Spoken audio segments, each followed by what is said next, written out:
Mexican painter Diego Rivera, who at the height of his career was internationally famous, very well known.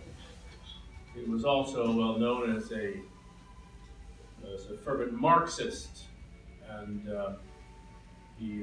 many of his murals depicted the plight of the working man. He also helped found the Union of Technical Workers, Painters, and Sculptors, and sheltered Leon Trotsky and his wife in his home. Diego Rivera. He was married, wasn't he? Yes. He had a wife. Yes, I believe she dabbled in some paint. Yeah. So. Yes, she certainly did. Diego Rivera. He actually did paint Paulette Goddard, who was Charlie Chaplin's wife. She refused to pose naked for him, however. So he hired a model to stand behind her naked and painted her that way. He obviously did not have that problem here. If you look in here when you pass by, you'll see two paintings of Picasso's. Picasso, of course, the Spanish-born painter who spent most of his life in France. He was a prolific painter, 91 years old, I believe, when he died, and he was a sculptor, a painter, a poet, a set designer, a playwright. He was very prolific. This first painting here is Man is Machine. It is the seated bather. He wanted to deconstruct the human being into a series of mechanical parts. You can tell that it is a female by her large protuberances in front. Next to it, of course, is the femme fleur, who also is a female. And you can detect that by her large. I see we sense a theme here. This, of course, is by Lucian Freud, the famous neo-figurative portrait painter, who was the grandson of Sigmund Freud, the famous psychologist, and his father was the architect Ernst Freud, the famous architect. He was quite the rabble-rouser in his youth, was Lucian Freud. He actually managed to burn his school. He set fire to it. He was expelled a lot, as you can imagine. Makes sense. He was quite the bohemian in his youth. He hung out with socialites and gambled and drank and generally had a fine time in his youth. What's the name of this picture, and who is she? Oh, she's his first wife. Yeah, she was the illegitimate daughter of Jacob Epstein, the sculptor. Yeah. Don't want to know about her. Yeah, I believe she also dabbled in some paint. Oh, As they do. Yeah. They admire Was she born with no the man who face? does the painting. Of course, and then they need to pick up some paint themselves and paint little flowers and things. Freud was very enamored of painting the erotic sensuality of his subjects, of his models, and including all bodily imperfections and this sort of thing. He reveled in that. Yes, very intimate portraits. He was very famous for that. Is it really a picture of her, or is it really about the dog? Well, no, the dog holds a great importance, as you can see. I mean, it's the faithful. They're both faithful companions.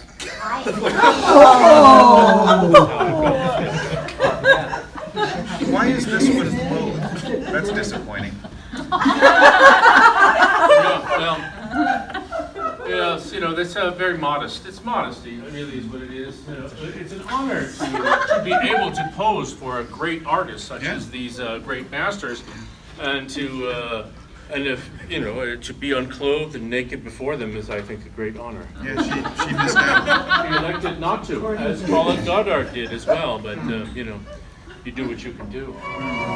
Émile Bernard, of course, was also a French painter. He studied at the École des Beaux-Arts in Paris, but he was actually suspended for having expressionist tendencies. The famous allusion here is the three graces, which is, of course, a very famous subject in art. His three graces, of course, was a pretty good joke, I think.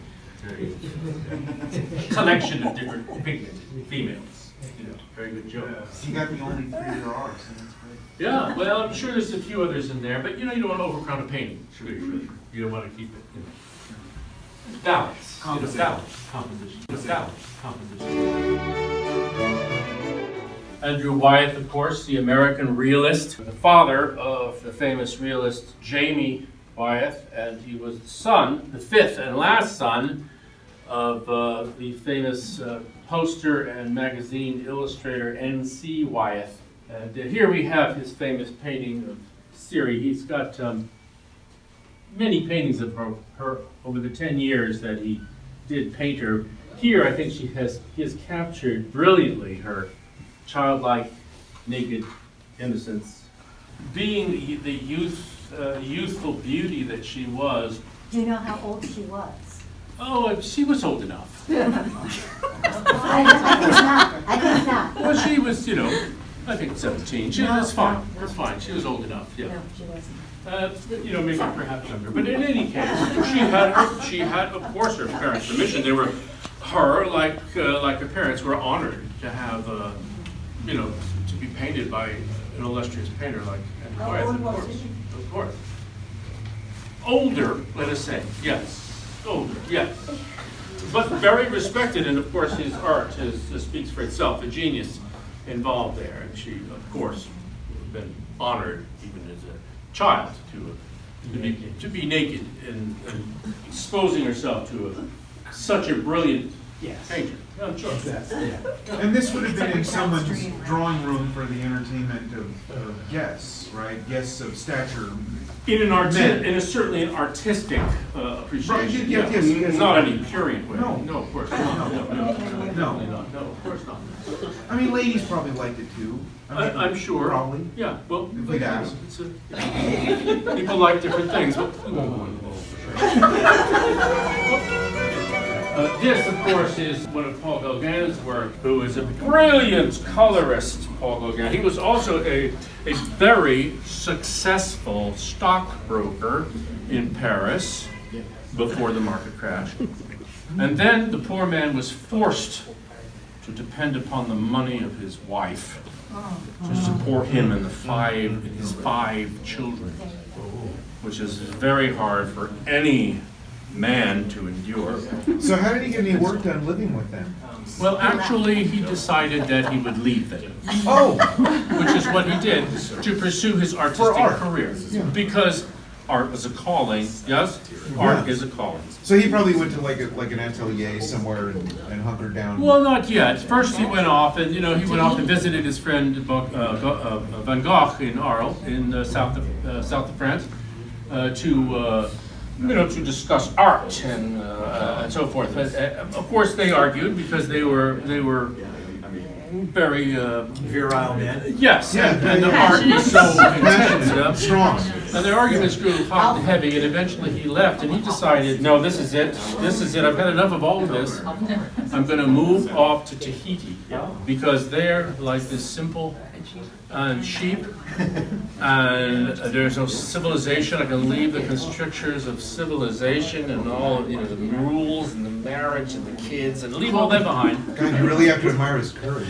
I think it is, yes, indeed, and to strike out there, in a place where, well, he would have been a bit exalted given his position, his status in society, but still, you're off. When he got to Tahiti, he found that Tahiti wasn't quite as primitive and idyllic as he thought it was, so he decided that he would recreate that idyllic life in his paintings of young women and young girls. Lots of young women. She does look really Lots good. of young girls. And never dressed. Well, no, it's, it's a primitive society, so for my paintings, you will need to, contribute to the look of the primitive nature of it all, and remove your inhibitions and your clothing.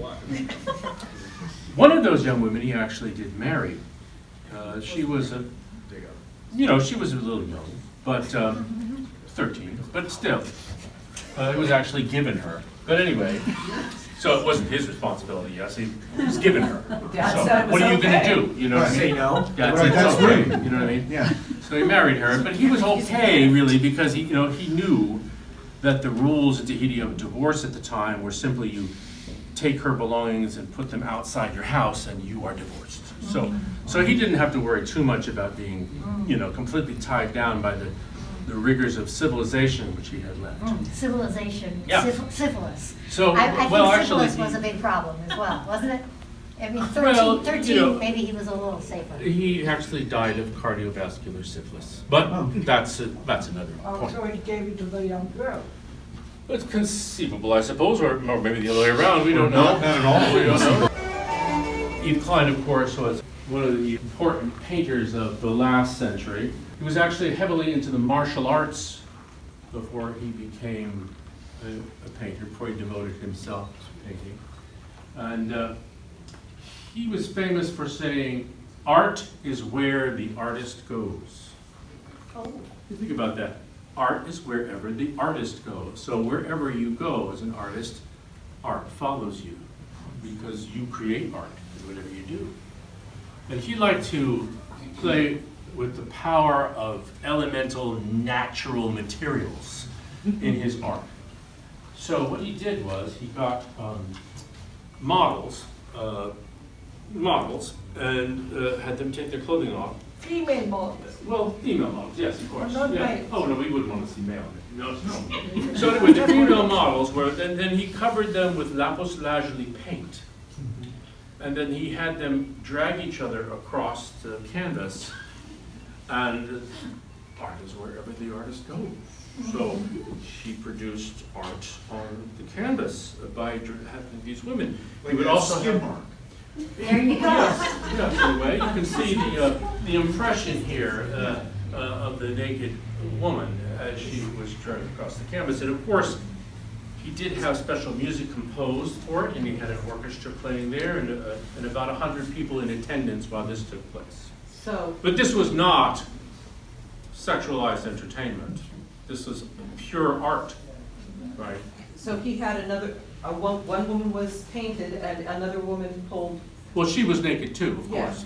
So where's his No, we got- placement in the making of that art? Oh, well, he would be standing in the corner conducting like this, like he was conducting them, and he was conducting the orchestra as well, because the music, very intense music that he would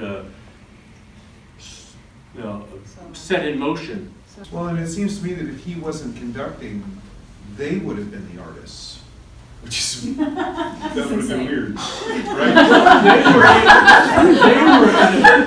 It is a good point. However, you have to consider this.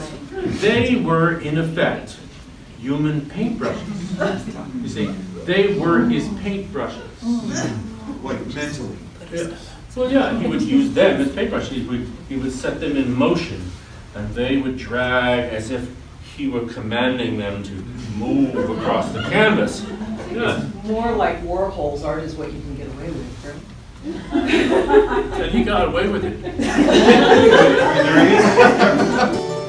Oh, right over here we have William de Kooning's work here. William de Kooning was, of course, an abstract expressionist mostly. Well, exclusively, really, except he did paint several of these paintings of a series he called The Woman. Originally, he became fascinated by these cigarette ads in newspapers that had these beautiful, alluring red lips. And he would cut them out, and he would put them on the canvas. And then later, he decided, no, this is not good enough. He would take them off, and then he painted this figurative series. There's 6 of them, I believe, in all. But the only figurative paintings he did. Did you make up the thing about the lips? No, I did No, not. that's Of course true. not. That's I don't make anything up. Oh, well, Nothing here is made up. Exaggerated, maybe, but not made up. I have to read you what the critics said, of course, about Mr. de Kooning's work. Harold Rosenberg, the art critic, he said the series was significant through its historical context about the post-World War II history and the American feminist movement. The feminists, of course, thought it was degrading and violent, and they didn't like it. But luckily, the critic Clement Greenberg rushed in to save the day by comparing them to the works of Da Vinci, Michelangelo, Picasso. They owe much to Picasso's later works. There's a savagery to it that's very artistic. Some say, of course, he was in a really bad divorce at the time, which is also not made up. Venus Verticordia by Dante Gabriel Rossetti. It was a British artist. The Vestal Virgins in ancient Rome were an institution to promote chastity and virtue. And in 114 BC, some of the Vestal Virgins were caught transgressing with Roman soldiers, and they were condemned to death, usually by stoning or some other violence. They declared soldiers were? No, not the soldiers. Oh, I'm sorry. no way. Not the soldiers, because they couldn't help themselves. No, I mean when you've got Vestal Virgins saying, I'm sorry. She's super vestal. Yeah. Here we have, of course, Mr. Klint's wonderful painting, one of two paintings of Judith and the head of Holofernes. Holofernes was, of course, an Assyrian general who had attacked and besieged her town of Bethulia, her hometown, and Judith, being a very beautiful and productive lady, and dressed very well, decided that she would go and visit him and to seduce him, which of course she was able to do. How can he help himself? And then she cut off his head. Cut off his head. So there she is, quite literally dressed to kill. This is a weird question. Are there female artists also? Are there female? Well, of course. I'm asking you, I don't know. Yeah, of course there are female artists. Yes, so there are, females are quite capable of creating, fruit painting. And so, yeah. Flower paintings? Well, they generally like to do landscapes, Like craft arts and dabble. They have to be careful because they can't, it can't get in the way of housework and sort of Right, thing. sure. You know what I mean? So they really need to be able to paint, on their own time. As long as the house is maintained, and it's good. I think it's a good hobby. It keeps them occupied and out of trouble, right? Case in point, Thank you.